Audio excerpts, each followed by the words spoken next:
Assalamualaikum warahmatullahi wabarakatuh. Di sini saya sebagai moderator kelompok 5 akan memandu jalannya presentasi kali ini. Sebelum kita memasuki ke materi, alangkah baiknya kita memperkenalkan satu-satu pemateri. Ada pemateri ke-1 ada Sitri, pemateri kedua ada Septila Rayani, pemateri ketiga ada Lutfiah Ainun, pemateri keempat ada Rizky Saiful Yusuf, pemateri kelima ada Fahira Agnia, pemateri keenam ada Launya Holanda, dan pemateri ketujuh ada Rahmawati Wulan. Kepada pemateri ke-1, Sitri, saya persilahkan. Baiklah, saya akan menjelaskan pengertian komunikasi tertulis pendidikan orang dewasa. Menurut Suprijanto, dalam bukunya mengatakan hal yang paling penting dalam penggunaan alat komunikasi tertulis tersebut adalah pesan sedapat mungkin bersifat pribadi, singkat, dan menarik. Bentuk komunikasi tertulis yang paling umum digunakan adalah surat edaran, berita, poster, buletin, leaflet, dan pamflet. Dalam menggunakan salah satu alat tersebut, yang paling penting adalah pesan sedapat mungkin bersifat pribadi, singkat, dan menarik. Kalimat-kalimat pendek yang disusun dalam urutan yang logis dengan mencantumkan ringkasan yang akan menarik. Selanjutnya saya kembalikan ke moderator. Kepada pemateri kedua, Septila Rayani, saya persilahkan. Baik, terima kasih kepada moderator yang telah mempersilahkan saya untuk menjelaskan materi.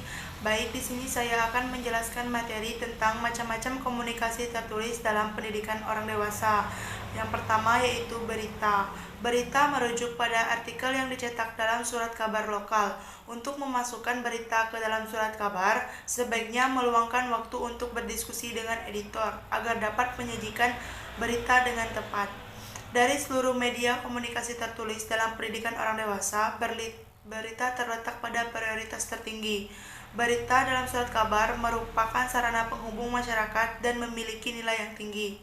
Flores, Bueno, dan La Pastora tahun 1983 menyatakan bahwa berita ditentukan oleh satu kedekatan. Pembaca lebih tertarik dengan peristiwa yang terjadi di sekitar mereka. Kedua, ketepatan waktu. Besok pagi atau kemarin lebih dekat daripada tahun depan atau tahun lalu. Yang ketiga yaitu tingkat kepentingan. Yang keempat yaitu kebijakan surat kabar. Sekian yang bisa saya sampaikan. Saya kembalikan ke moderator. Pada pemateri ketiga, Lutfiah Ainun, saya persilahkan. Baik, sebelumnya terima kasih kepada moderator yang telah memberikan kesempatan kepada saya untuk memaparkan materi. Di sini saya akan memaparkan materi mengenai buletin, folder, leaflet, atau pamflet.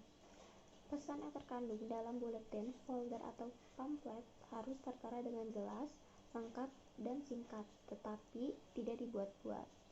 Ilustrasi dalam buletin penting, terutama jika ilustrasi tersebut mendapat ruang dalam publikasi sehingga melengkapi pesan tertulis dengan baik. Dan pada hal ini, ketua organisasi biasanya tidak akan mempersiapkan buletin atau newsletter sendirian, namun akan tergantung pada publikasi dari sumber lain atau dari pusat kantor organisasi. Folder, leaflet, atau pamflet dapat digunakan secara tersendiri maupun dikombinasikan dengan metode visual yang lain. Di samping biayanya yang murah dan waktu persiapan yang pendek, keuntungan lain yaitu dapat cepat sampai di tangan sasaran. Dikarenakan ukurannya sangat kecil, maka pengarang harus menghilangkan hal-hal yang kurang penting dari pesan yang ditulisnya. Penelitian telah menunjukkan bahwa banyak orang menilai buletin mempunyai nilai yang tinggi dalam daftar referensi atau preferensi materi pendidikan orang dewasa. Buletin berpotensi menjadi instrumen penting orang dewasa yang sangat penting, dan juga efektivitasnya tergantung pada cara menggunakan buletin tersebut. Cukup sekian yang bisa saya sampaikan, kurang lebihnya mohon maaf. Saya kembali kepada moderator. Kepada pemateri keempat, Rizky Saiful Yusuf, saya persilahkan. Assalamualaikum warahmatullahi wabarakatuh. Di sini saya akan menjelaskan tentang poster. Poster adalah salah satu jenis media yang harus diketahui pada POD. Poster adalah lembaran kertas atau karton dengan ilustrasi dan biasanya hanya menggunakan sedikit kata-kata. Poster didesain untuk menarik perhatian pejalan, menekankan fakta atau ide, dan menstimulasi orang itu untuk mendukung ide, memperoleh lebih banyak informasi, atau melakukan beberapa jenis aksi. Poster sebaiknya bersifat melengkapi, bukan menggantikan metode komunikasi lain. Mereka sering digunakan untuk membuka jalan atau memperkenalkan komponen, atau dapat digunakan untuk menguatkan usaha pendidikan setelah dimulai. Sekian dari saya, mohon maaf bila ada salah kata. Wassalamualaikum warahmatullahi wabarakatuh. Kepada pemateri kelima, Fahira, saya persilahkan. Terima kasih kepada moderator yang telah memberikan saya kesempatan untuk memaparkan materinya. Baik, di sini saya akan memaparkan tentang beberapa saran untuk mendesain poster agar lebih menarik dan efektif menurut Barnes dan Evans tahun 1984. Yang pertama, tentukan secara pasti siapa sasarannya, apa yang akan disampaikan melalui poster, tindakan dan sasaran apa yang diinginkan. Yang kedua, tempatkan pada lembar kertas kata-kata atau sketsa gambar yang mengekspresikan pesan secara sederhana dan jelas. Yang ketiga, usahakan pesan ke dalam slogan yang sedikit kata-katanya. Cermat dan mengena, dan perlu kata-kata pada gambar harus sudah terlihat dengan pandangan sekilas dan harus dapat menstimulasi respon orang yang melihatnya. Yang keempat, gambarkan secara kasar dengan ukuran kecil, sepertiga atau seperempat ukuran yang sebenarnya. Dan yang terakhir, gunakan huruf balok dan warna untuk menarik perhatian dengan memberikan kontras warna, tetapi jangan terlalu banyak warna. Sisakan ruang kosong yang cukup, jangan terlalu banyak huruf, kata-kata, dan gambar. Mungkin segitu saja yang bisa saya sampaikan. Saya kembalikan kepada moderator. Pada materi ke-6, Launi Holanda, saya persilahkan. Baik, saya akan menjelaskan tentang menulis cepat. Tips yang dapat digunakan agar dapat menulis dengan cepat. Yang pertama, tulis dengan simpel dan jelas. Yang kedua, pahami pembaca, tangkap imajinasinya sementara Anda menulis. Yang ketiga, miliki rencana, buat outline dan ikuti. Yang keempat, buat draft kasar. Tulis ide-ide Anda, jangan diperhalus dulu untuk dikerjakan kemudian. Yang kelima, pilih kata-kata sederhana, sopan, dan bersifat pribadi. Lalu yang keenam, katakan secara sederhana. Yang ketujuh, beri tanda baca untuk memperjelas, lengkapi hal penting dengan tanda baca yang benar. Yang kedelapan, jangan terlalu sering menggunakan huruf besar, gunakan huruf besar untuk hal-hal khusus.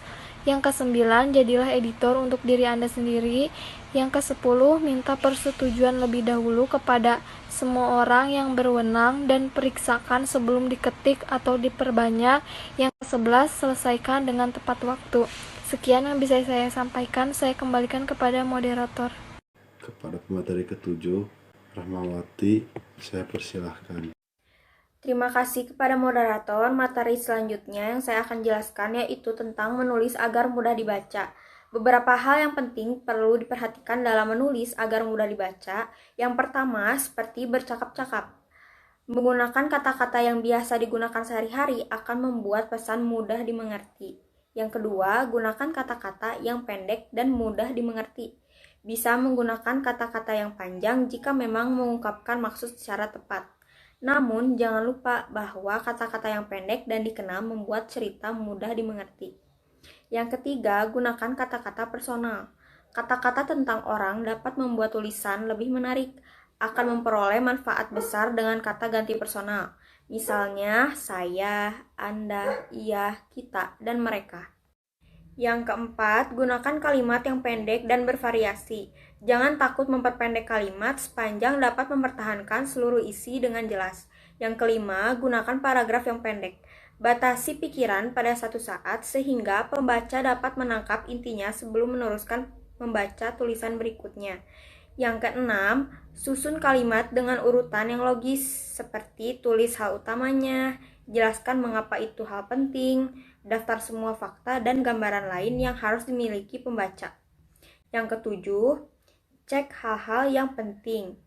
Di antaranya, yang pertama, tata bahasa, campuran. Yang kedua, peubah yang berayun. Yang ketiga, berlebihan. Yang keempat, kata abstrak. Yang kelima, membatasi. Yang keenam, berbelit-belit. Dan yang terakhir, yang ketujuh, susunan yang tercampur atau paralelisasi yang salah. Sekian dari saya kembalikan kepada moderator.